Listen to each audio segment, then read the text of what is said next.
banyak pendapat nih di masyarakat yang mengatakan orang dengan berat badan berlebih sudah pasti memiliki gula darah tinggi. Ini fakta atau mitos? Jawabannya mitos. Mitos. Walaupun kalau kita putar balikan kalimatnya, orang yang gemuk atau obesitas memang faktor resiko untuk diabetes itu betul sekali. Tapi apakah semua orang obesitas atau gemuk itu jadi diabetes atau gula darahnya tinggi? Ya enggak juga gitu. Jadi belum tentu ya. Belum tentu. Orang yang kurus juga belum tentu normal ya. Iya betul sekali, betul sekali. Ini yang lebih penting nih makanya. Katanya orang kalau gula darah tinggi itu pantang melakukan olahraga. Ini fakta atau mitos? Mitos dulu, mitos dulu. Walaupun kalau seseorang sudah didiagnosis sebagai diabetes, pada saat gulanya di atas 250 atau 300, memang kita tidak anjurkan untuk olahraga. Jadi yang memang udah diabetes ya, yang udah benar-benar gulanya tinggi sekali, itu kita harapkan gulanya diturunkan dulu, baru boleh olahraga. Tapi kalau orangnya belum diabetes, gulanya naik-naik sedikit, ya monggo olahraga. Justru harus olahraga supaya gulanya turun. Nah, jadi kadang-kadang orang pakai ini sebagai alasan justru. Ya, jangan. Nanti Dokter Rismandari bisa ngomel.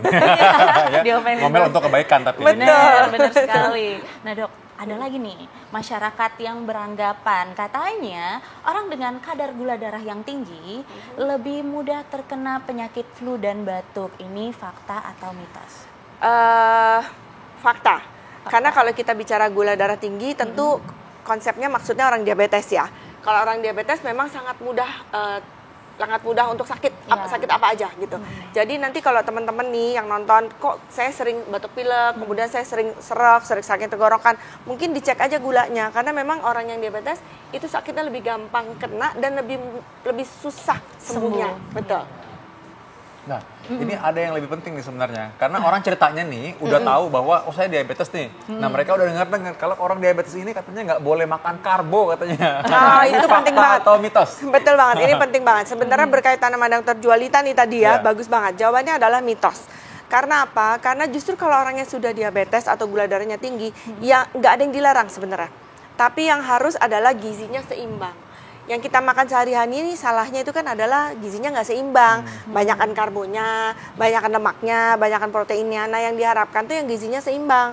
Tapi bukan tanpa karbohidrat loh. Harus pakai karbohidrat. Jadi harus pakai karbo malah ya. Harus. Harus pakai karbo sebenarnya. Hanya karbonya apa? Nah itu nanti. Karbonya makanya pantengin apa? Terus Betul. ayo hidup sehat ya. Makanya kita bisa tahu. Iya, banyak ilmu jadinya ya. Iya. Nah dok, ada lagi nih fakta dan mitos yang beredar di masyarakat. Katanya kalau sering kesemutan, itu tanda kadar gula darah meningkat. Itu fakta atau mitos? Fakta. Fakta. Jadi ini adalah salah satu komplikasi lagi-lagi kalau diabetes ya. Kalau sudah diabetes ini memang sangat sering. Bahkan kita punya penelitian baik di luar maupun di dalam negeri, di rumah sakit saya sendiri, angkanya hampir sama. 50-60% pasien diabetes itu mengalami keluhan kesemutan atau baal atau apa sih bahasanya ya, kebas, apa ya, nggak berasa itu loh. Di mana ya tuh dok yang biasa terutama di ujung-ujung jari, baik di tangan maupun di kaki gitu. Nah itu memang gejala yang paling sering, komplikasi dari diabetes yang paling sering.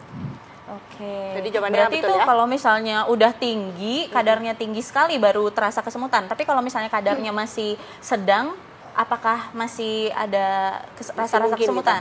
Kalau dia sudah didiagnosis diabetes, walaupun gulanya sudah bagus, tetap masih mungkin dia kena komplikasi seperti itu. Oke, jadi kalau pemirsa di rumah sering merasa tangannya, ujung-ujung jarinya kesemutan, segera periksakan kadar gula darahnya. Betul Tapi sekali. ngomong aku serius nih, jadi ada beberapa pasienku bener nanya, dia bilang ini saya lihat nih si bapak atau si ibu ya, dia ngaduin pasiennya, dia bilang ini suka kalau tidur katanya ujung kakinya dikerumutin semut katanya, atau ujung tangannya, dia bilang itu tanda gula darah tinggi nih. Atau katanya kalau dia buang air kecil, buang air kecilnya tuh dikerubungin semut. Nah itu mungkin dokter bisa kasih penjelasan dok. Iya kalau kita mau tes yang murah meriah mungkin kayak gitu ya, nggak pakai biaya malah gitu. Urinnya kita taruh aja di situ gitu, dan memang betul karena urinnya orang diabetes itu kan manis banget ya. Itu jadi dirubung semut betul. Tapi kalau jarinya ditaruh begini dikerubungin ya enggak sih. Jadi bukan itu kesemutannya. Bukan. Kan jarinya kesemutan tau, jarinya sering diserubungin semut. Dikerubungin semut, iya. Jangankan urin dok, yang manis ya. Bau mulutnya juga bau aseton, bau manis biasanya orang dengan diabetes. Benar ya dok ya? Itu pada orang yang komplikasi ya. Kalau yang lagi hari-hari gini sih nggak ada bau apa-apa sih, kecuali dia nggak sikat gigi ya, itu beda lagi. Tapi kalau yang diabetes yang gulanya bagus, itu nggak ada bau asetonnya, nggak ada. Bau aseton tuh kayak bau buah-buahan katanya ya gitu. Nah ini bicara soal manis-manis nih mumpung ya. Kalau bicara soal manis-manis seneng nih kayaknya ya. Jadi katanya orang kalau kadar gula yang tinggi ini karena sering konsumsi yang manis-manis. Ini fakta atau mitos? Fakta sekali gitu. Tapi sekali pakai sekali. Cuman masalahnya gini, banyak pasien-pasien saya yang mengeluh, saya tuh nggak suka manis gitu, tapi kok kena diabetes. Nah itu karena apa? Karena tidak hanya makanan manis yang menyebabkan seseorang menjadi diabetes. Yang justru harus diperhatikan adalah makanan berlemak sebenarnya. Jadi sering makan soto yang banyak lemaknya, yang ada tetelannya, kayak gitu-gitu tuh justru lebih mudah menyebabkan orang menjadi diabetes. Jadi catat bukan hanya manis ya, tapi juga berlemak. Jadi kalau orang nggak makan nasi misalnya, tapi makan gorengan terus banyak, sama aja. Sama aja, betul banget. Bagaimana dengan anak-anak dok? Kan banyak anak-anak yang suka konsumsi coklat atau permen yang manis-manis kayak gitu. Itu gimana? Oh ini dokter gigi biasanya Oh iya, nanyanya ke situ Iya, ya. saya suka ngomel-ngomel kalau misalnya makan yang manis-manis. Kita bisa ngomel bareng berarti.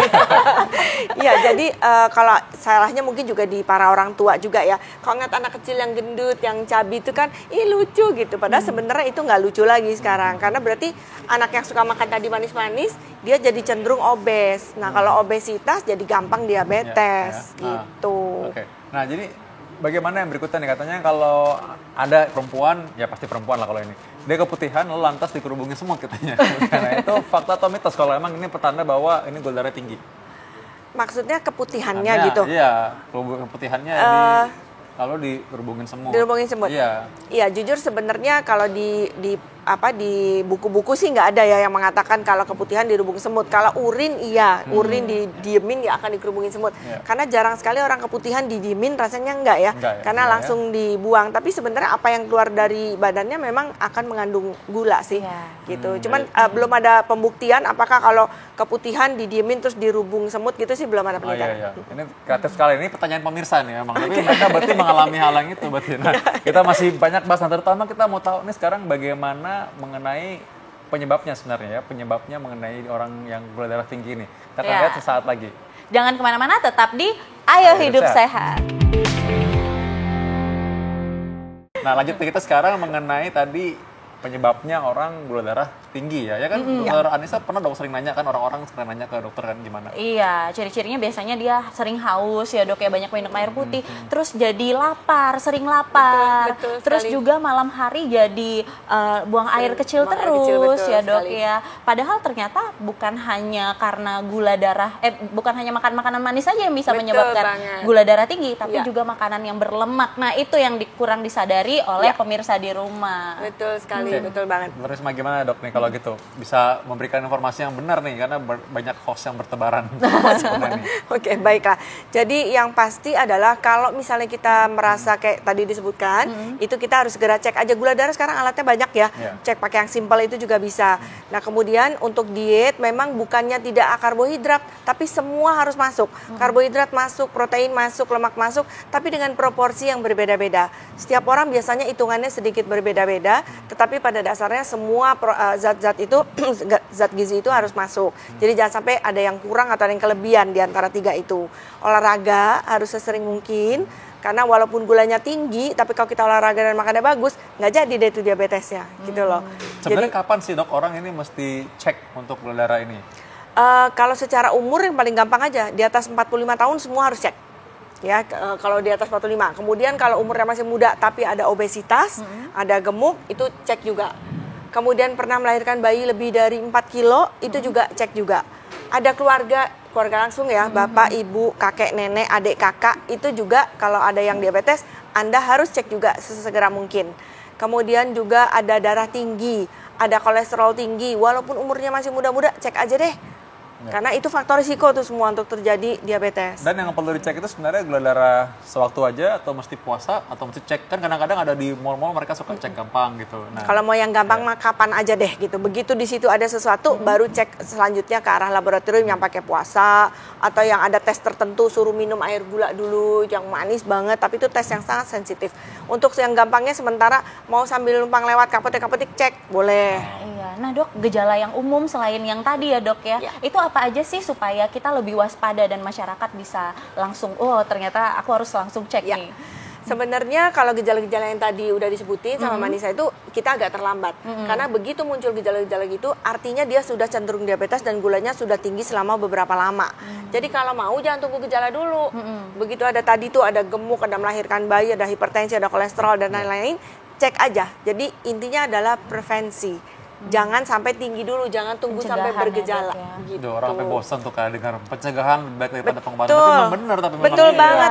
Itu uang akan sangat sangat bisa apa sih namanya? Dihemat betul. Sangat bisa dihemat kalau kita udah diabetes itu kan komplikasinya banyak. Uang akan terbuang. Tapi kalau hemat nggak makan gorengan, itu kan hemat, nggak jadi diabetes pula. Bagus kan? Nah, ini pas nih komplikasi ini penting nih. Apa aja komplikasinya diabetes, dokter? Diabetes itu mungkin orang-orang pada nggak takut karena nggak ada rasanya. Tapi komplikasi diabetes itu yang ada rasanya. Dia bisa bikin kematian ya.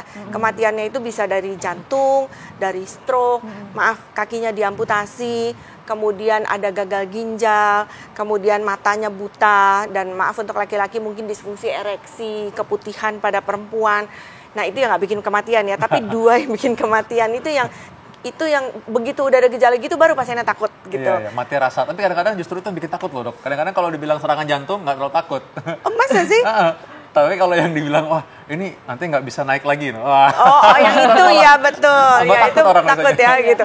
Kadang saya iri sama dokter-dokter temennya dokter Vito nih. Kalau dikasih obat sama teman-teman dokter Vito nih dokter jantung, nurut semua. Tapi kalau saya kasih belum tentu nurut. Karena kalau sakit jantung bisa bikin meninggal. Kalau diabetesnya aja kesannya enggak, padahal efeknya adalah ke situ. Nah makanya tuh harus nurut ya, nanti harus nurut benar-benar. Karena nanti itu kita juga konsulnya ke dokter endokrin juga, dokter Risma ini ya. Nah dok, juga ada nih masyarakat yang banyak beranggapan, termasuk pasien-pasien saya banyak nanya nih dok katanya itu ada gula kering, gula basah. Jadi kalau gula kering itu badannya kurus seperti itu. Itu sering banget. Gula aren gitu, ada juga gula merah gitu kan, gula Jawa. Gitu. Terus mungkin ada juga yang diabetes basah, diabetes kering atau gula basah, gula kering. Itu sebenarnya nggak ada. Itu adalah sebenarnya dilihat dari luka. Kalau orangnya luka kemudian cepat kering, cepat sembuh itu dibilangnya diabetes kering atau gula kering. Tapi kalau punya luka terus jadi basah, jadi nggak kering-kering, nah itu yang dia sebut sebagai diabetes basah. Padahal itu nggak ada hubungannya dengan basah kering, nggak ada. Nggak ada tipe diabetes atau gula basah kering, nggak ada. Diabetes ya diabetes, yang ada tipe-tipe kita ya, tipe 1, tipe 2, gestasional dan juga tipe lain. Itu baru tipe. Jangan dibikin-bikin sendiri dong, basah gula kering. Oke, nih berikutnya nih, ada lagi yang mungkin mengenai kalau orang beranggapan bahwa diabetes ini derita hanya orang tua, sehingga orang muda kadang bilang, wah kan masih muda. Iya, betul. Gitu. Ya, itu konsep yang sangat salah. Iya. Kami pernah menemukan diabetes tipe 2 ya, yang paling sering ya, 90% itu tipe 2, itu pada anak umur 6 tahun. Wow. Bayangin, biasanya anak-anak tuh tipe 1 ya, tapi ini tipe 2 berarti yang karena kegemukan dan pola hidup yang salah itu 6 tahun. Jadi bayangin, pasien saya saat ini ada sedang dalam perawatan itu umur 35 tahun. Ada lagi tadi teman-teman yang umurnya 31 tahun. Di rumah sakit satu lagi juga umurnya 41 tahun tapi diabetes sudah 5 tahun. Jadi tidak ada bukti bahwa harus 60 tahun ke atas. Dulu iya, makin kesini semakin muda. Kita tahu kenapa? Karena pola hidup yang kita jalankan selama ini kurang pas. Nah, makanya balik-balik lagi pola hidup, ayo hidup sehat. Betul. Benar. Makanya pada nonton ini biar hidupnya sehat terus gitu. Ini promosi nih Bu Tutas. Tapi memang benar bahwa memang Ayo Hidup Sehat itu adalah suatu kegerakan mestinya ya. Iya. Tadi yang dikatakan bahwa penyakit ini keturunan, mungkin tadi seperti Dr. Risma tadi ceritakan bahwa anak-anak ini mungkin melihat kebiasaan orang tuanya. Iya, betul sekali. Jadi kalau orang sudah didiagnosis diabetes, itu makanan nggak boleh beda sama keluarga yang lain. Makanannya sama, semeja tuh yang dimakan anaknya, yang dimakan bapaknya, ya itu juga. Itu untuk membiasakan anak-anaknya juga memiliki pola makan yang sehat gitu. Kadang-kadang kalau misalkan misalnya bapaknya diabetes nih, di rumah ternyata ternyata makan dipisahin sendiri ya. Iya Kasihan betul, kan, di piring kecil gitu Iya. lauknya ya, jadi nggak nafsu Jadi kan gimana nih gitu. orang jadi pengen, makanya melanggar terus jadi makannya. Itu yang udah diabetes ya. Iya. Kalau yang belum diabetes, Ah. ya usahakan makanan sehat itu berlaku untuk dari yang paling kecil sampai yang udah nenek kakek, makanannya sehat semua. Iya, nah dok, ini banyak banget nih pertanyaan dari pasien-pasien saya. Kan tadi salah satu ciri-cirinya kalau sudah terkena diabetes itu buang air kecil pada malam hari. Tapi kan kita semua tuh pasti malam-malam kadang ya tetap ke toilet, pengen buang air kecil. Berapa sih durasinya antara orang buang air kecil yang sehat dengan orang buang air kecil yang sudah terkena diabetes? Ya. Kalau orang yang sehat itu biasanya sih nggak akan lebih dari 2 kali. Kecuali dia pipis sambil minumnya itu jadi bolak-balik kan gitu. Tetapi kalau untuk yang diabetes itu walaupun dia tidak minum, dia akan mengalami kencing bisa sampai lebih dari 2 kali gitu loh. Dan tapi nggak selalu juga ya. Cuma kalau gula makin tinggi gulanya, makin sering dia pipis di malam hari. Jadi dia harus bangun untuk pipis dengan efek karena dia banyak keluar jadinya haus lagi. Ya untung kalau minumnya air putih ya. Biasanya minumnya bukan air putih yang berwarna pula. Oh iya iya. Gitu. Itu kalau malam tuh kadang-kadang seringkali orang karena nggak mau tidur cepat atau mungkin lagi ada kerjaan lain, dia malah minumnya yang lain ya. Iya, salahnya minumnya kopi lagi ya. Gitu. Nah ini yang selalu ditanya ketika orang sudah terkena, nanya paling top nih. Dia bilang katanya ini bisa disembuhkan apa enggak diabetes ini? Jawabannya langsung aja ya. Untuk sementara ini tidak bisa gitu. Jadi penelitian di mana-mana kita udah coba dengan stem cell dan lain-lain itu ternyata tidak memberikan hasil yang maksimal. Untuk saat ini belum bisa. Kita nggak tahu ya beberapa tahun ke depan. Tapi saat ini jangan percaya sama iklan-iklan apapun yang menyebabkan orangnya bilangnya ini bisa sembuh diabetes. Jangan percaya. Apalagi kayak apa sih sendal gitu ya. Sendal bisa nyembuhin diabetes saya juga mau gitu ya gitu. Itu tolong jangan dipercaya dulu gitu. Ya kadang ya gelang atau mungkin kadang juga dijadiin mungkin, ya, kalung. benar, Betul, ya. betul. Ya buat lucu, buat cantik boleh, tapi buat hilang diabetes sih mohon jangan dipercaya deh. Gitu. Terutama obat herbal ya, hati-hati karena tidak bisa menyembuhkan diabetes ya dok ya. Takutnya komplikasi ke ginjal udah ada, minum obat herbal akan memperburuk kondisi ginjalnya. Jadi saya saran banget kalau udah diagnosis diabetes jangan minum yang aneh-aneh deh gitu ya. Konsultasi dulu deh ke dokternya. Ya, Gitu. baik. Berarti deteksi dini dari awal dan yang berikutnya adalah bagaimana cara kita jaga hidup sehat, olahraga, jaga makanan sehat. Nah, makan sehatnya gimana? Ikuti terus Ayo Hidup Sehat ya. Iya, dan jangan lupa pemirsa, mencegah jauh lebih baik daripada mengobati. Nggak terasa sudah 60 menit kita menerima. Oh, udah ya? Iya, Oh, udah ya ampun, udah udah 60 menit 60 loh menit kita padahal. nemenin pemirsa di sini. Padahal masih pengen ngobrol-ngobrol Iya, masih lagi pengen ya. ngobrol lagi, besok lagi deh kalau gitu ya. Oke, Nah, kembali berarti lagi ya. sekarang kita pamit dulu ya Ya, dokter terima Vita kasih ya. Dokter Risma. Sama-sama. Jangan lupa saksikan Ayo Hidup Sehat setiap hari Senin sampai Jumat jam 1 sampai jam 2 siang hanya di TV One. Dan kalau terlambat menyaksikan, Anda bisa lihat tv1.co.id dan juga Anda download TV One Connect. Saya Dr. Vito Damai. Dan saya Dokter Tengku Anissa. Indonesia, Ayo Hidup Sehat. Hidup Sehat.